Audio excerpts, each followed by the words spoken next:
முற்றிலுமாக உங்களுக்கு வந்து ஆர்த்ரைட்டிஸ்ன்னு சொல்லக்கூடிய அந்த முட்டி வலி இதெல்லாம் உங்களுக்கு இன்றைக்கி வந்து ரொம்ப அதிகமாக இருக்குது. ஒரு காலகட்டத்தில் இது வந்து ஒரு 50 வருஷத்துக்கு முன்னாடி எத்தனையோ லட்சம் பேரில் ஒருத்தருக்கு ஆர்த்ரைட்டிஸ் இருக்கும். மூட்டுகள் மிகுந்த நேரம் ஓய்வோடு இருப்பதினாலும் எண்ணற்ற இயக்கங்கள் நமக்கு தடைப்படுவதனாலும் ஏற்படக்கூடிய பல விளைவுகளில் ஒன்றுதான் இந்த ஆர்த்ரைட்டிஸ். 5:30 மணிக்கு மேல் மாலையில் சென்று நீங்கள் இந்த ஸ்விம்மிங் பூலில் கழுத்தளவு தண்ணியில் போயிட்டு உடம்பு மொத்தம் தண்ணிக்குள்ளே இருக்கணும். கழுத்து மட்டும்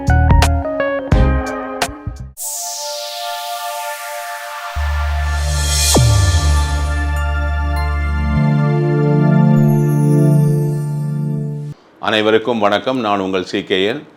இன்று காணொளிக்கு உங்களை வரவேற்பதில் மிக்க மகிழ்ச்சி. இன்று நாம் பார்க்க போவது இந்த உடலில் வரக்கூடிய வலி எனும் ஒரு உபாதை. Pain management, pain relief. நமக்கு இந்த ஒரு வயதிற்கு பிறகு நம்ம அடிபடும் போது நமக்கு வலி ஏற்படும், அது உங்களுக்கு தெரியும். அதே மாதிரி நாம் தீயினால் ஏற்படும் பொழுது எரிச்சல் ஏற்படும், அது வேறு. இந்த மாதிரி ஆர்த்ரைட்டிஸ், முட்டி வலி, இந்த மாதிரி ஜாயிண்ட் பெயின்லாம் சொல்கிறாங்க இல்லையா, எங்கெங்கெல்லாம் ஜாயிண்ட் இருக்கோ அங்கங்கெல்லாம் வலி வரும். இந்த மாதிரி உங்களுக்கு வரக்கூடிய இந்த உபாதைகள் முற்றிலுமாக உங்களுக்கு வந்து ஆர்த்ரைட்டிஸ்ன்னு சொல்லக்கூடிய அந்த முட்டி வலி இதெல்லாம் உங்களுக்கு இன்றைக்கி வந்து ரொம்ப அதிகமாக இருக்குது. ஒரு காலகட்டத்தில் இது வந்து ஒரு 50 வருஷத்துக்கு முன்னாடி எத்தனையோ லட்சம் பேரில் ஒருத்தருக்கு ஆர்த்ரைட்டிஸ் இருக்கும். இன்றைக்கி 100க்கு 10 பேருக்கு இருக்குது. அந்த அளவுக்கு நம்ம, ஏன்னா நம்மளுடைய ரசாயன உலகத்தினால் ஏற்பட்ட விளைவுகள். இதை நீங்கள் தெரிந்து கொள்ளலாம். இதை பற்றி நாம் நிறைய காரணங்கள் பேசியிருக்கிறோம். ஆரோக்கியமின்மைக்கு காரணம் இன்று இருக்கக்கூடிய நீர், காற்று, உணவு மாசுபட்டதினால் மட்டுமே, மற்றும் நம்மளுடைய லைஃப் ஸ்டைல் இதெல்லாம் இருக்குங்க.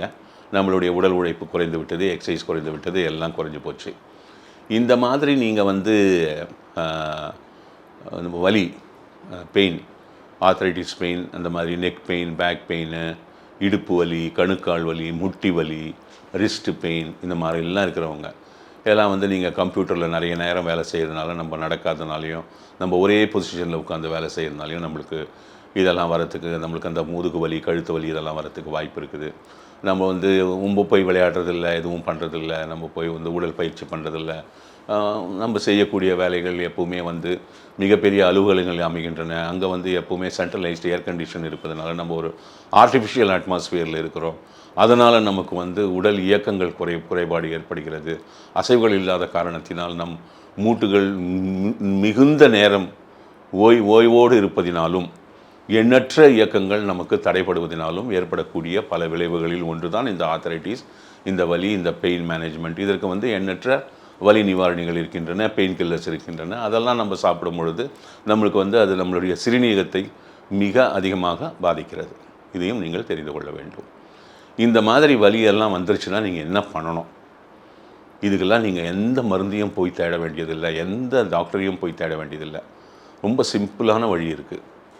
முதல்ல ஏதாவது ஒரு ஸ்விம்மிங் பூலில் போய் மெம்பர் ஆகுங்க.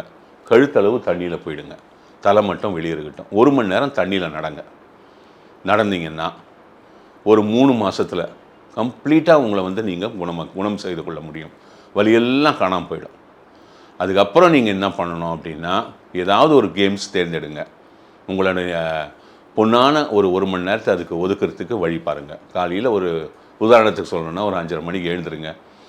நல்லா சூரிய உதயத்துக்கு முன்னாடி எழுந்து நல்லா குளிங்க, நல்லா சுட தண்ணியில் குளிங்க, நல்லா ஆக்டிவேட் ஆகும். ஸ்கின் எல்லாம் ஃப்ரெஷ் ஆகி, போர்ஸ் எல்லாம் ஓப்பன் ஆகி, பிளட் வெசல்ஸ் எல்லாம் ஆக்டிவேட் ஆகி, எக்ஸ்பேண்ட் ஆகி, சுட தண்ணியில் குளிக்கிறதுனால அந்த நன்மைகள் கிடைக்கும் உங்களுக்கு. அப்புறம் ஒரு ட்ராக் டிஷர்ட் போடுங்க. போயிட்டு பக்கத்தில் ஏதாவது ஒரு ஷட்டில் கோர்ட்டில் போயிட்டு ஒரு மணி நேரம் ஷட்டில் ஆடுங்க, இல்லை டேபிள் டென்னிஸ் ஆடுங்க. நல்லா வேர்த்து ஊற்றட்டும். அப்போ என்ன ஆகும்னா, உடல் தன்னை தூய்மைப்படுத்தி கொள்ளும். உடலில் வெளியேற்றப்படாத கழிவுகள் வெளியேற்றப்படும். உங்களுடைய உடலுக்கு நல்ல அசைவுகள் கிடைக்கும். நல்லா ஆக்டிவாக இருப்பீங்க. இதை நீங்கள் வந்து டெய்லி ப்ராக்டிஸ் பண்ணிட்டு வந்தீங்கன்னா, தாரக மந்திரமாக வச்சுங்க. இன்றைக்கெல்லாம் வந்து நிறைய இன்டோர் ஷட்டில் கோர்ட்லாம் வந்துடுச்சு. ஸோ மழை காலத்துலேயும் நீங்கள் போய் எந்த தொந்தரவும் இல்லாமல் விளையாட முடியும். உங்களுக்கு ஒரு பார்ட்னர் மட்டும் வேணும். அதை நீங்கள் யாராவது தேர்ந்தெடுத்துங்க, இல்லை உங்கள் மனைவியை கூட கூப்பிட்டு போங்க. அவங்களுக்கும் அது வந்து ஒரு சிறப்பான பயிற்சியாக அமையும். இதை நீங்கள் பண்ணும் பொழுது உங்களுக்கு இந்த பெயின் மேனேஜ்மெண்ட்டுக்கு எந்த மருத்துவரும் தேவையில்லை, எந்த மருந்தும் தேவையில்லை. முதலில் உங்களை நீங்கள் முற்றிலுமாக சரி செய்து கொள்ள வேண்டும் என்றால் இந்த ஸ்விம்மிங் பூல் தண்ணிக்கு அந்த பவர் உண்டு. பாயின்சி ஆஃப் த வாட்டருக்கு வந்து எக்கச்சக்கமான பவர் உண்டு. இந்த மாதிரி நீங்கள் போயிட்டு ஒரு ஸ்விம்மிங் பூல், ஆனால் இது எப்போ பண்ணணும் நீங்கள் அப்படின்னு கேட்டிங்கன்னா, இதுக்கு காலகட்டம் இருக்கிறது. காலையில் ஒரு 6:30 7 மணிக்குள்ளே முடிச்சிடணும். அப்படி இல்லைன்னா தயவுசெய்து 6:30 மணியிலிருந்து சாயந்தரம் 5:30 மணி வரை இந்த எந்த ஒரு பயிற்சியும் நீங்கள் செய்யக்கூடாது. அதுக்கு நாம் காரணத்தை ஏற்கனவே சொல்லியிருக்கிறோம். 5:30 மணிக்கு மேல் மாலையில் சென்று நீங்கள் இந்த ஸ்விம்மிங் பூலில் கழுத்தளவு தண்ணியில் போயிட்டு உடம்பு மொத்தம் தண்ணிக்குள்ளே இருக்கணும், கழுத்து மட்டும் வெளியே இருக்கட்டும், நடக்கணும். ஸ்விம்மிங் தெரிஞ்சால் நல்லாவே ஸ்விம் பண்ணுங்கள், தப்பு கிடையாது.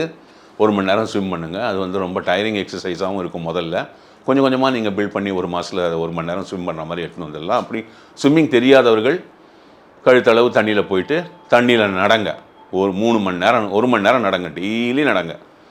ஒன்று காலை 6:30 மணிக்குள்ளே அதை முடிச்சிருங்க, இல்லை மாலை 5:30 மணிக்கு மேல் அதை வைத்து கொள்ளுங்கள். அப்படி நீங்கள் செய்து வரும் பொழுது உங்களுடைய இந்த ஆத்தரைட்டிஸ், இந்த மாதிரி இந்த கணுக்கால் பெயின், இந்த முட்டி வலி, இடுப்பு வலி, கழுத்து வலி, முதுகு வலி, இது எல்லாத்தையும் நீங்கள் வந்து பூரணமாக சரி செய்து கொள்ள முடியும். அதற்கு பிறகு ஏதாவது ஒரு விளையாட்டை தேர்ந்தெடுத்து தினந்தோறும் 1 மணி நேரம் நீங்கள் விளையாடி வந்தீர்களே ஆனால், ஜென்டலாக விளையாடுங்க, ரொம்ப ஃபோர்ஸ்ஃபுல்லாலாம் விளையாட வேணாம். விளையாடி நல்லா வேர்த்து நல்லா விளையாடி வந்தீங்கன்னா உங்களுக்கு வந்து பெயின் மேனேஜ்மெண்ட்டுன்றதுக்கு எந்த ஒரு ஹெல்ப்பும் யார்கிட்ட இருந்தும் உங்களுக்கு தேவையில்லை. இதை நீங்கள் பின்பற்றி பாருங்கள், பயனடைவீர்கள். உங்கள் அனைவருக்கும் என் பணிவான வணக்கங்கள்.